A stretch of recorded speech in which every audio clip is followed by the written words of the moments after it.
Hello বন্ধুরা, আমি তৃষ্ণা অধিকারী।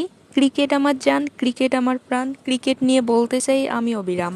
বিকল্প হিসাবে দলে ভিড়লেও এবারের আইপিএলের চলতি আসরের শুরুটা হয়েছে স্বপ্নের মতো।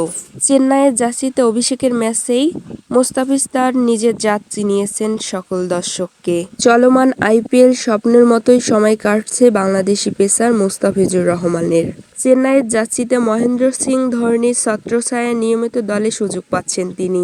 বোলিং করে নিয়মিত উইকেটও সংগ্রহ করছেন। সর্বশেষ ম্যাচের দিকে যদি লক্ষ্য করা যায়, হায়দ্রাবাদের বিপক্ষে ১৯ রানে নিয়েছেন ২ উইকেট। এবারের আইপিএলের আসরে ৮টি ম্যাচ খেলে মোস্তাফিজুর রহমান শিকার করেছেন ১৪টি উইকেট। বাংলাদেশের সকল খেলাপ্রেমিক দর্শকদের উদ্দেশ্যে বলতে চাই, বিসিবিকে অবশ্যই ধন্যবাদ জানানো উচিত আমাদের, কেননা মোস্তাফিজুর রহমানকে জিম্বাবুয়ে সিরিজে তারা রাখেনি। স্কোয়াডে ১৫ সদস্যের স্কোয়াডে তারা রাখেনি। বাংলাদেশ এবং জিম্বাবুয়ের মধ্যকার ৫ দিনের টি-20 ম্যাচে মোস্তাফিজুরকে তারা স্কোয়াডে রাখেনি।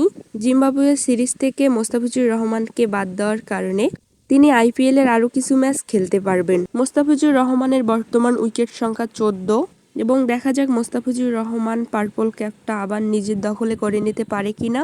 আমার এরকম ভিডিওগুলো আপনাদের কাছে যদি ভালো লাগে, তাহলে ভিডিওগুলো যেখান থেকেই দেখবেন সেখান থেকেই ফলো অথবা সাবস্ক্রাইব করে পাশে থাকবেন।